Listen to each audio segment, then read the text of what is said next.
مالک بن دینار رحمت اللہ علیہ اپنے باپ کی اولاد میں اکیلے تھے، اور باپ نے بڑی میراث، زمینیں، جائیدادیں، نقدی پیسہ، وہ جوانی دیوانی پیش میں ہوتا ہے آدمی، جوان تھے، خوبصورت تھے، اچھے مضبوط طاقتور تھے، اور بے پناہ میراث ہاتھ آئی تھی، ساری عیاشی میں حلال حرام جائز ناجائز، اللہ راضی ہوں گے ناراض، کسی چیز کی پرواہ نہیں، جو جی میں آیا۔ لیکن اللہ تو اللہ ہے ارحم الراحمین اکرم الاکرمین، وہ جب کسی پہ قسمت کھولنا چاہتا ہے، جب کسی کا نصیبہ جگانا چاہتا ہے تو راستہ بھی وہی دیتا ہے اور وہی بتاتا ہے۔ بڑی عیاشی میں گزری تھی، اللہ کی شان، اللہ پاک کس کو کس کے لیے بہانہ بنا دے، کس دن کی تعلیم میں بیٹھنے کو، کس دن کی تسبیح پڑھنے کو، ایمان آخرت کی باتیں سننے کو، کون سے 3 دن اور کون سے چلے، یہ تو اللہ کی طرف سے، دنیا اسباب کی دنیا ہے۔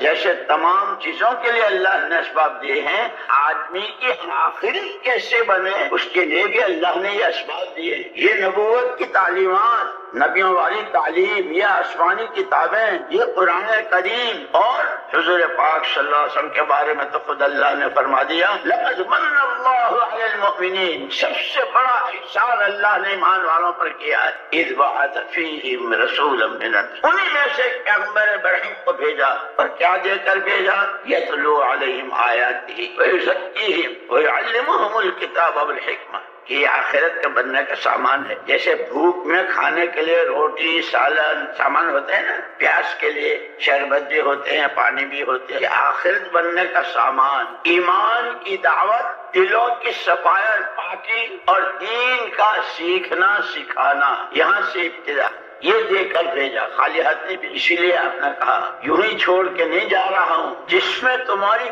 پوری رہبری اور جس نے تمہیں زندگی دی ہے، اس لیے کہ یہ تو دنیا کا دستور ہے، جو جس چیز کو بناتا ہے وہ اس کا نفع نقصان بھی بتاتا ہے، اس کے استعمال کا طریقہ بھی بتلاتا ہے۔ اب یہ مائک ہے، جس نے بنایا، بھیا کیوں بنایا کہ مجمع بڑا ہو تو آواز سب جگہ پہنچے، لیکن اس کا نقصان کہ اگر بولنے والے کے سامنے نہیں ہے، پیر میں رکھ دیا تو پھر چاروں طرف سے شور ہوگا، آواز نہیں آ رہی، آواز نہیں آ رہی، یعنی جو بناتا ہے وہ اس کا مقصد بھی بتاتا ہے، اس کا نفع نقصان بھی بتاتا ہے، اور اس کے استعمال کا طریقہ بھی بتاتا ہے۔ یہ دنیا ساری کتنی مشینوں سے بھری ہوئی ہے، ہر مشین کے ساتھ معمولی سی کوئی پرچہ ہوتا ہے، بعض پرنٹی مشینیں ہوتی ہے تو پوری بکلیٹ کتاب سی ہوتی ہے، لیکن یہ کہ دنیا کی جتنی مشین وہ سب استعمال ہونے والی، انسان ان سب کو استعمال کرنے والا ہے، اس لیے کروڑوں کی قیمت کی مشین ہو، لیکن اگر انسان صحیح استعمال نہ کرے تو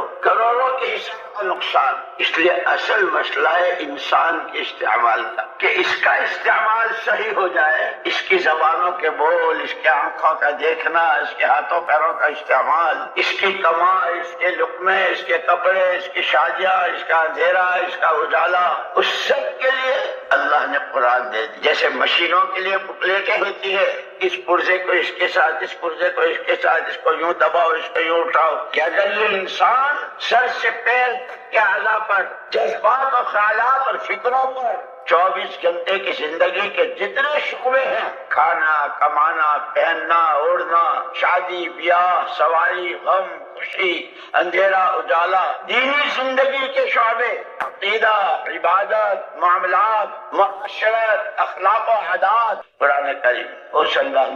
حضور اکرم صلی اللہ علیہ وسلم سے یوں فرمایا وَإِنَّهُ لَذِكْرٌ لَكَ وَلِقَوْمِكَ وَسَوْفَ تُسْأَلُونَ۔ پیارے نبی صلی اللہ علیہ وسلم حضرت آدم سے لے کے آپ تک قومیں، امتیں، نبی، پیغمبر، جو کچھ ہوا ہے یہ سارے واقعات آپ کی یاد دہانی کے لیے ہیں، اور آپ کی امت کے لیے ہم یاد دہانے کے لیے یہ قرآن ہم نے دیا ہے۔ یہ دیکھو پہلے یہ ہوا ہے، کہے پر ہوا ہے، اس لیے جو سورہ سبا ہے نا قرآن میں، جن کے پاس بڑے باغات اور نبی آئے، ہر نبی نے یہی سمجھایا کلوا من رزق ربکم واشکروا لہ، یہ تمہارے پاس جو کچھ ہے وہ اللہ کا دیا ہوا ہے، کھاؤ اور شکر گزار رہو، اللہ کی نعمتوں کی قدر کرو۔ ایک آئے، دو آئے، 13 نبی آئے، ہر نبی نے بہت پیار سے حکمت سے ان کو یہ سمجھایا، لیکن ان کا جواب تمام نبیوں کے لیے کریں گے وہ جو ہمارے دین میں، پھر ان کے پھلوں کو پتھر اور اور پھولوں کو کانٹے بنا دیا، اور سارا کہہ کر یوں کہا وَذَلِكَ جَزَيْنَاهُمْ بِمَا كَفَرُوا، یہ جو ہم نے ان کے ساتھ کیا